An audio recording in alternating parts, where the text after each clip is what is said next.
अरे बच्चों, आप सबसे एक सवाल पूछती हूँ। अगर आईसीआई की तरफ से आज आपको ये पता चल जाए कि सीए फाउंडेशन सितंबर 25 लॉ में क्या क्या क्वेश्चंस एग्जाम्स में आने वाले हैं, तो मुझे बताओ आपको इससे बेस्ट गिफ्ट और इससे बेस्ट चीज क्या मिल सकती है। तो आज मैं आपको वही देने वाली हूँ, पर व्हाट्सएप मैसेज से नहीं। जो पास्ट एक्सपीरियंस है और जो आईसीआई का पेपर पैटर्न है उसके अकॉर्डिंग कौन कौन से क्वेश्चंस मुझे ऐसे लगते हैं जो मोस्ट एक्सपेक्टेड इस अटेम्प्ट के लिए होने वाले हैं, वो आज हम डिस्कस करेंगे।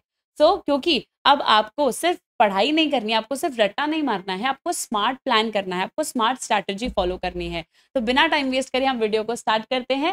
हेलो एवरीवन, जय जिनेंद्र आप सभी लोगों को। मैं हूँ सीए स्वाति जैन और आज हम ये डिस्कस करने वाले हैं कि सीए फाउंडेशन में कौन कौन से क्वेश्चंस मोस्ट एक्सपेक्टेड है। ठीक है, तो चलो अपन सबसे पहले स्टार्ट करेंगे इंडियन कॉन्ट्रैक्ट एक्ट से। और मैं आपको बोल देती हूँ कि आप इस वीडियो को एंड तक देखना, क्योंकि तभी आपको पता चलेगा कि कौन कौन से क्वेश्चंस आपके लिए इंपॉर्टेंट है और लास्ट में आपके लिए एक बोनस टिप भी है। ठीक है, तो मोस्ट एक्सपेक्टेड क्वेश्चंस जो यूनिट 1 में मुझे लग रहा है कि चैप्टर 2 जो इंडियन कॉन्ट्रैक्ट एक्ट है उसमें कौन कौन से मुझे लगता है कि क्वेश्चंस आने वाले हैं। देखो, वैसे आईसीआई आजकल इंडियन कॉन्ट्रैक्ट एक्ट की यूनिट 1 को उतना इंपॉर्टेंस नहीं दे रही है, पर फिर भी कुछ क्वेश्चंस है जो मुझे लगता है केस स्टडी और डायरेक्ट फॉर्म में आईसीआई आपको दे सकती है। जैसे एक तो टाइप्स ऑफ कॉन्ट्रैक्ट आपको देखने को मिल सकता है कि types of contract on the basis of formation होता है, on the basis of performance होता है, on the basis of validity होता है। तो ये क्वेश्चन आपको देखने को मिल सकता है। एक offer versus invitation to offer, इसमें आपको एक डायरेक्ट क्वेश्चन भी मिल सकता है कि डिफरेंस बताओ ऑफर और इनविटेशन में, या फिर आपको इसमें केस स्टडी फॉर्मेट में भी क्वेश्चन देखने को मिल सकता है। Revocation of offer and acceptance, इससे आईसीआई बहुत रेयरली क्वेश्चन पूछती है, पर आईसीआई कभी तो क्वेश्चन नया पूछ सकती है ना, तो मुझे लगता है कि इसमें से भी क्वेश्चन पूछने के चांसेस हो सकते हैं। ठीक है, यूनिट 1 जो है उसमें ये मुझे मोस्ट एक्सपेक्टेड लग रहे हैं। पर आप एक बात समझो, मैं आपको सिर्फ ये कह रही हूँ कि आपको कोर्स तो ऑफ कोर्स पूरा ही करना है, पर उस कोर्स में आपको किन टॉपिक्स पे ज्यादा फोकस करना है वो आज हम डिस्कस कर रहे हैं। आपको ये बिल्कुल भी नहीं करना है कि आप सिर्फ यही टॉपिक करके जाओगे, आप करके पूरा जाओगे। बस ये क्वेश्चंस मोस्ट एक्सपेक्टेड मुझे लग रहे हैं, तो आप इन पर ज्यादा फोकस करके जाओगे। ठीक है, यूनिट 2 बच्चों पूरा इंपॉर्टेंट है। जैसा मैंने मेरे फास्ट ट्रैक रिविजन वीडियोज में भी कहा है कि यूनिट 2 में इस बार आने के चांसेस मुझे ज्यादा लग रहे हैं। तो यूनिट 2 आपके लिए बहुत इंपॉर्टेंट होने वाला है, तो उसको तो आप बिल्कुल भी छोड़ के नहीं जाएंगे। और जो यूनिट 3 है बच्चों, यूनिट 3 जो है इंडियन कॉन्ट्रैक्ट एक्ट का, उसका आईसीएआई ने May 25 अटेम्प्ट में सिर्फ और सिर्फ 2 मार्क्स का ही क्वेश्चन May 25 में आईसीआई ने यूनिट 3 से पूछा था। तो मुझे इस बार लगता है कि सितंबर 25 में आईसीआई इस यूनिट 3 को थोड़ा सा वेटेज ज्यादा देने वाली है। जैसे इसमें कौन कौन से क्वेश्चंस मुझे लगता है आ सकते हैं। First is agreement oppose to public policy, जो है वो मुझे लगता है कि आ जाएगा। माइनर के लिए 2 जो रूल्स है उसमें लाइबिलिटी फॉर नेसेसरी जो है, और माइनर पेरेंट और गार्जियन को बाइंड नहीं कर सकता, इसके आने के चांसेस मुझे लग रहे हैं। कॉन्ट्रैक्ट वॉइडेबल होता है कौन कौन से केस में, कोर्जन है, अनडू इन्फ्लुएंस है, फ्रॉड है, मिस रिप्रेजेंटेशन है। तो वहां से मुझे क्वेश्चन आने के चांसेस लग रहे हैं, स्पेशली केस स्टडी फॉर्म में। यहाँ पे मुझे जो क्वेश्चन लग रहा है ना बच्चों, वो मुझे लगता है कि केस स्टडी फॉर्म में ज्यादा आएगा। ठीक है, फिर वॉइड अग्रीमेंट जो है हमारे पास, और वॉइड अग्रीमेंट में भी कौन सा, जो इन रेस्ट्रेन ऑफ ट्रेड वाला है, वो मुझे ज्यादा लग रहा है। वेजरिंग अग्रीमेंट्स में वॉइड कब होते हैं वेजरिंग अग्रीमेंट्स, और वेजरिंग अग्रीमेंट्स कब वॉइड नहीं होते, तो ये सारी चीजें भी मुझे लग रहा है कि यूनिट 3 में से आईसीआई इस बार थोड़ा सा वेटेज आपको ज्यादा देने वाली है लास्ट ईयर के कंपैरिजन, लास्ट अटेम्प्ट के कंपैरिजन में। ठीक है, यूनिट 4 मुझे नहीं लगता इस बार यूनिट 4 में से कोई बहुत ज्यादा क्वेश्चन आएगा। वैसे आईसीआई का जो फेवरेट क्वेश्चन है दैट इज जॉइंट प्रोमिसर वाला, उस पे आईसीआई केस स्टडी बना के देती है जॉइंट प्रोमिसर पे, पर इस बार मुझे ये थोड़ा सा लेस एक्सपेक्टेड लग रहा है। पर आप फिर भी एक बार इसको देख के जाइएगा। यूनिट 4 में जो मुझे मोस्ट एक्सपेक्टेड लग रहा है विच इज नोवेशन, रिसाइंड और ऑल्ट्रेशन, और एक agreement to do impossible act. Agreement to do impossible act में मुझे केस स्टडी थोड़ा ज्यादा लग रहा है, जहाँ पे इनिशियल इम्पॉसिबिलिटी, सब्सिक्वेंट इम्पॉसिबिलिटी के क्वेश्चन आपको देखने के लिए मिल सकते हैं, और एक वो सारे सर्कमस्टांसेस जहाँ पे कॉन्ट्रैक्ट आपका डिस्चार्ज हो जाएगा। यूनिट 4 में से मुझे ये भी लग रहा है कि ये आने के चांसेस है। ठीक है, यूनिट 5 में से जो यूनिट 5 डैमेजेस वाला जो यूनिट है उसमें एक डिफरेंस मुझे लग रहा है, इस बार मुझे ऐसा लग रहा है कि ICI definitely Indian contract act में से एक डिफरेंस तो पूछेगी, तो आप डिफरेंसेस को इंपॉर्टेंस देके जाओ। Difference between penalty and liquidated damages, quantum merit ICI ने बहुत टाइम से नहीं पूछा है, तो इट इज पॉसिबल कि ये आपको देखने को मिलेगा। और डैमेजेस पे जैसे मैंने बोला, या तो आपको डिफरेंस देखने को मिलेगा या फिर आपको डैमेजेस पे केस स्टडी भी देखने को मिल सकती है, जहाँ पे नॉमिनल और स्पेशल डैमेजेस, सॉरी ऑर्डिनरी और स्पेशल डैमेजेस जो है वो साथ में लग रहे होंगे। ठीक है। यूनिट 6, लास्ट अटेम्प्ट में आईसीआई ने अपने पास यूनिट 6 में जो 2 कॉन्ट्रैक्ट्स है, कॉन्टिंजेंट और कॉजी, तो लास्ट टाइम आईसीआई ने लास्ट अटेम्प्ट में कॉजी कॉन्ट्रैक्ट में से पूछा था, तो इस बार मुझे लगता है कि कॉन्टिंजेंट कॉन्ट्रैक्ट के जो रूल्स है रिलेटिंग टू एनफोर्समेंट, ये आपको देखने के लिए मिल सकते हैं। कॉजी कॉन्ट्रैक्ट लेस प्रायोरिटी पे है, पर आप छोड़ के बिल्कुल मत जाइएगा, एक बार आप इसको रीड जरूर करिएगा। और एक responsibility of finder of goods है, ये भी आ सकता है। यूनिट 7 में लास्ट टाइम आईसीआई ने जो गारंटी वाला कॉन्ट्रैक्ट था उसमें से क्वेश्चन पूछा था, तो इस बार मुझे लग रहा है कि कॉन्ट्रैक्ट ऑफ इंडेमनिटी में से आने के चांसेस थोड़े से ज़्यादा है। कॉन्ट्रैक्ट ऑफ इंडेमनिटी में से केस स्टडी आने के चांसेस मुझे ज़्यादा लग रहे हैं। And at the same time guarantee वाला जो कॉन्ट्रैक्ट है उसमें मुझे 2 केसेस लग रहे हैं कि ये आ सकते हैं, ये क्वेश्चंस डायरेक्ट क्वेश्चन आ सकते हैं। एक तो राइट ऑफ श्योरिटी आ सकता है, और एक आ सकता है कि कब कब श्योरिटी डिस्चार्ज नहीं होता। तो ये क्वेश्चंस मुझे लग रहा है कि इस बार आईसीआई आपको यूनिट 7 में से पूछ सकती है।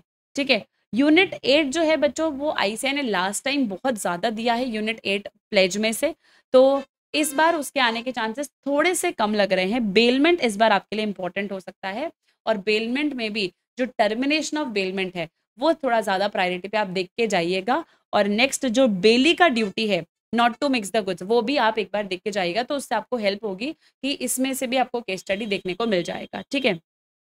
प्लेज आप एक बार रीड कर लीजिएगा, मतलब मैं इसको बहुत इंपॉर्टेंट नहीं बोलूंगी क्योंकि ये लास्ट टाइम में आईसीआई ने पूछा है। ठीक है। यूनिट 9 जो है, यूनिट 9 में से आपको इम्पॉर्टेंट जो है वो इम्प्लाइड एजेंसी वाला जो कॉन्सेप्ट है, एजेंट की अथॉरिटी वाला जो कॉन्सेप्ट है, ये करके जाना है। सब एजेंट, सब्स्टिट्यूटेड एजेंट आईसीआई ने लास्ट अटेम्प्ट में नहीं पूछा, 1-2 अटेम्प्ट पहले पूछा था, तो आप इसको सब एजेंट और सब्स्टिट्यूटेड एजेंट को भी डेफिनेटली देख के जाओगे। ये सारे क्वेश्चंस आपके लिए स्टार मार्क है इन यूनिट 9।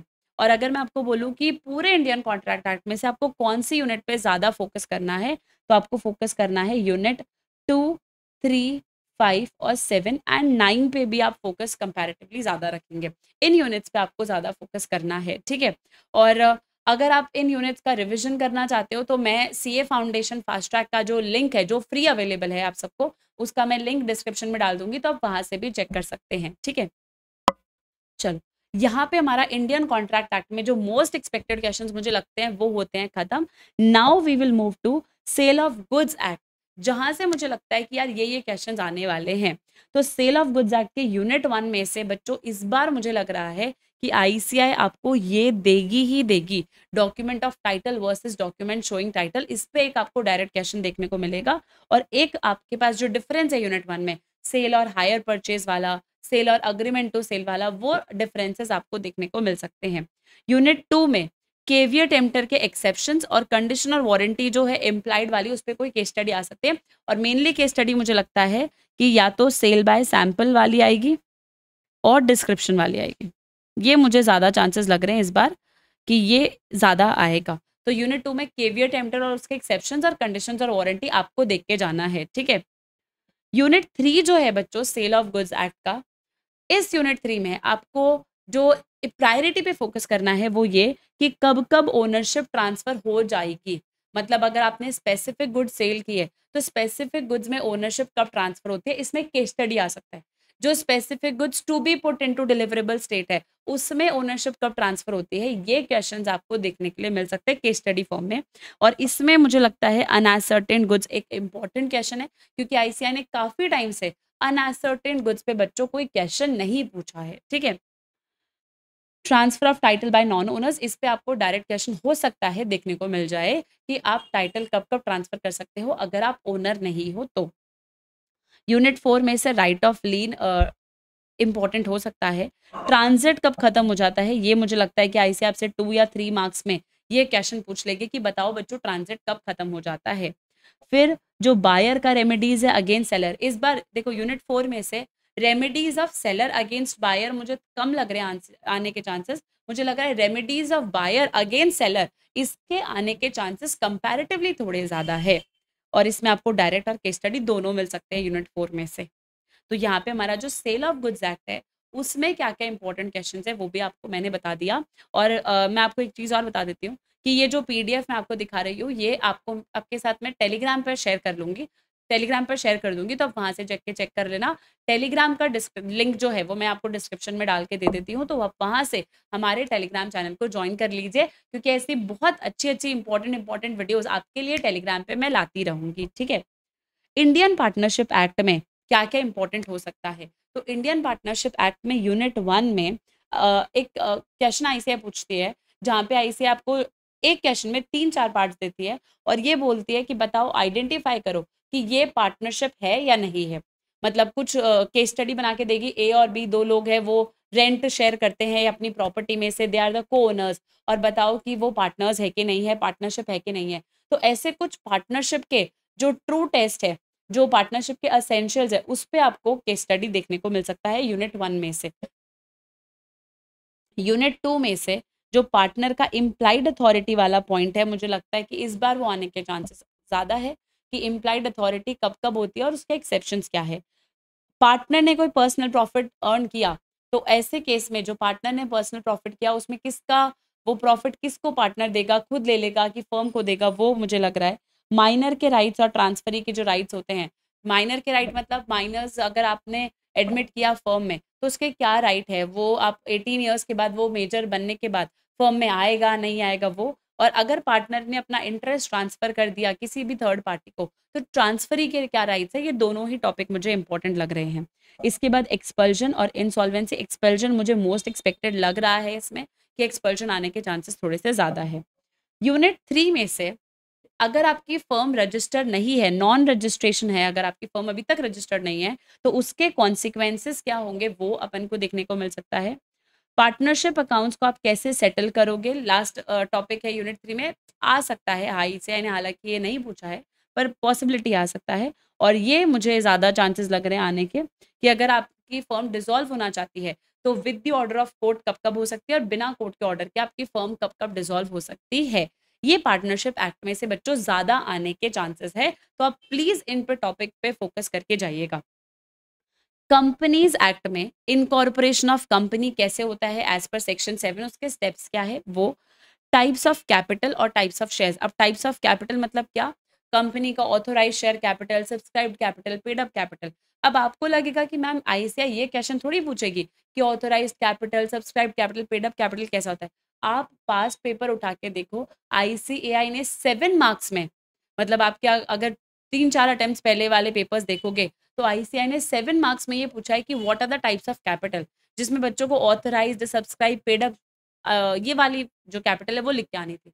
तो ये क्वेश्चन आपको आईसीआई दे सकती है। और एक आपके पास types of shares 2 to 3 marks में आ सकता है, जहाँ पे आपको equity shares, preference shares, equity shares differential वाले, वो सब आपको लिखने को देखना है ना।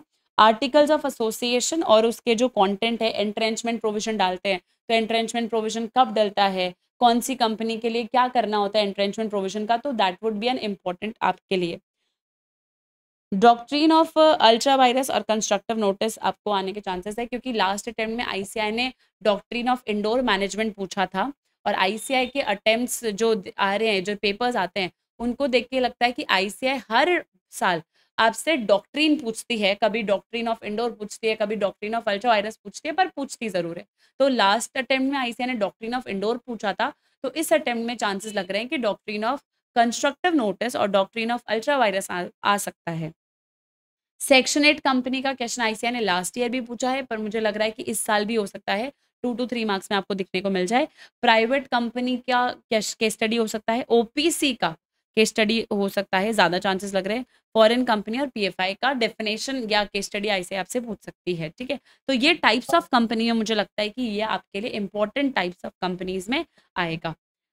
अब जो एलएलपी एक्ट है बच्चों, कौन सा एक्ट है, एलएलपी एक्ट। एलएलपी एक्ट में एलएलपी का नाम कैसे चेंज करते हैं, एलएलपी का नाम अनडिजायरेबल नहीं होना चाहिए, किसी दूसरे फर्म के साथ में या दूसरे एलएलपी बॉडी कॉर्पोरेट के साथ मैच नहीं करना चाहिए। प्रोप्राइटर ऑफ रजिस्टर्ड ट्रेडमार्क के साथ मैच नहीं करना चाहिए। तो एलएलपी का नाम कैसे चेंज करते हैं वो क्वेश्चन आपको देखने को मिल सकता है केस स्टडी फॉर्म में। स्मॉल एलएलपी पे मुझे लगता है कि ऐसे केस स्टडी बना के दे देगी कि बताओ स्मॉल एलएलपी है, ये उनका कंट्रीब्यूशन है, ये उनका टर्नओवर है, तो बताओ स्मॉल एलएलपी वो है कि नहीं है। एलएलपी का या तो देखो, अब इनकॉर्पोरेशन में मुझे लगता है कि या तो आईसीएआई आपसे कंपनी का इनकॉर्पोरेशन पूछेगी या एलएलपी का। लास्ट अटेम्प्ट में आईसीएआई ने एलएलपी का इनकॉर्पोरेशन पूछा था, तो इस बार मुझे लगता है कि कंपनी के इनकॉर्पोरेशन आने के चांसेस ज्यादा है। नेगोशिएबल इंस्ट्रूमेंट एक्ट में डिसऑनर वाला जो क्वेश्चन है, डिसऑनर ऑफ चेक वाला, कि कब कब चेक डिसऑनर होता है, ये तो मुझे लग रहा है कि आईसीआई देगी और ये आईसीआई हर बार देती है। आप मान के चलो कि ये आईसीआई हर बार देती है और आईसीआई का मोस्ट इंपॉर्टेंट क्वेश्चन है डिसऑनर वाला जो टॉपिक है। ठीक है, तो ये तो आएगा इस बार भी मुझे ऐसा लगता है। इसके अलावा नेगोशिएबल इंस्ट्रूमेंट में आपको आइडेंटिफाई करने के लिए आ सकता है कि इनलैंड इंस्ट्रूमेंट कौन सा है, फॉरेन इंस्ट्रूमेंट कौन सा है, इनकॉइट इंस्ट्रूमेंट कौन सा है, एम्बिगुअस इंस्ट्रूमेंट कौन सा है। ये मुझे लगता है कि आईसीआई आपको दे सकती है एग्जाम में टाइप्स ऑफ इंस्ट्रूमेंट आइडेंटिफाई करने के लिए। प्रेजेंटमेंट कब कब होगा, मतलब प्रेजेंटमेंट एट साइट है या प्रेजेंटमेंट एट ऑन साइट है, ये सारे क्वेश्चंस आपको देखने को मिलेंगे। डिसऑनर मैंने आपको बोला ही है, ये इंपॉर्टेंट है। डिलीवरी का इंपॉर्टेंस क्या है, इस पे आईसीआई आपको 2 to 3 मार्क्स में डायरेक्ट क्वेश्चन दे सकती है कि डिलीवरी कितना इंपॉर्टेंट है हमारे नेगोशिएबल इंस्ट्रूमेंट एक्ट में। तो ये सारे कुछ टॉपिक्स है जो मुझे लगता है इंपॉर्टेंट है। और एक और टॉपिक जो मुझे लगता है कि आईसीएआई का फेवरेट क्वेश्चन है, सेल ऑफ गुड्स एक्ट में से। सेल ऑफ गुड्स एक्ट में से आईसीआई ऑक्शन सेल का क्वेश्चन देती है। पहले तो क्या होता था, आईसीआई ऑक्शन सेल पे डायरेक्ट क्वेश्चन देते थे, पर अभी कुछ अटेम्प्ट से आईसीआई ऑक्शन सेल का क्वेश्चन दे रही है, पर केस स्टडी फॉर्म में दे रही है। तो ये भी कहीं ना कहीं आपके लिए ऑक्शन सेल का इंपॉर्टेंस हो सकता है। और ये जो बच्चों सारे मैंने आपको क्वेश्चंस मार्क कराए हैं, मुझे लगता है ये सारे ए कैटेगरी के क्वेश्चंस है, मतलब जो आपको सबसे पहली प्रायोरिटी पे एग्जाम में देख के जाने हैं, सो दैट आप एग्जाम में जो स्कोर आपका 40-50 है वो बढ़ करके 60-65-70 तक हो जाए। तो ये पेपर पैटर्न जो मुझे लग रहा है कि आपके लिए एक्सपेक्टेड हो सकता है, तो आपको इस पर बिल्कुल बिल्कुल ध्यान दें। अब बच्चों आपके हाथ में है क्लियर रोड मैप, और अब आपको ये पता चलेगा कि आपको कौन से क्वेश्चन पे ज्यादा फोकस करना है, सो दैट आप एग्जाम में अपने मार्क्स को क्या कर सको, इंक्रीज कर सको। और याद रखो, एग्जाम में एक टॉपर और एवरेज स्टूडेंट में सिर्फ इतना ही फर्क है, सिर्फ स्मार्ट वर्क हार्ड वर्क का फर्क नहीं है, उनमें फर्क है किसका, स्मार्ट वर्क का। और वो स्मार्ट वर्क आपको करना है सो दैट आप अच्छा स्कोर कर सको। और अब बस इन एक्सपेक्टेड क्वेश्चंस को अपनी रिविजन स्ट्रैटेजी के साथ जोड़ लो, ताकि अब और आप मतलब आपका जो सितंबर 25 अटेम्प्ट है ना बच्चों, वो और आपके लिए यादगार बन जाए और अच्छा आप इसमें प्रिपेयर कर सको। और हाँ, मुझे कमेंट सेक्शन में ये जरूर बता दो कि आपको इन टॉपिक में से कौन कौन से टॉपिक्स है जो टफ लगते हैं, जिनमें मैं आपकी हेल्प कर सकती हूँ। So till then all the best everyone, मिलते हैं अगली नेक्स्ट वीडियो में बहुत धमाकेदार कॉन्सेप्ट के साथ। Till then all the best future CS, take care, have a nice day.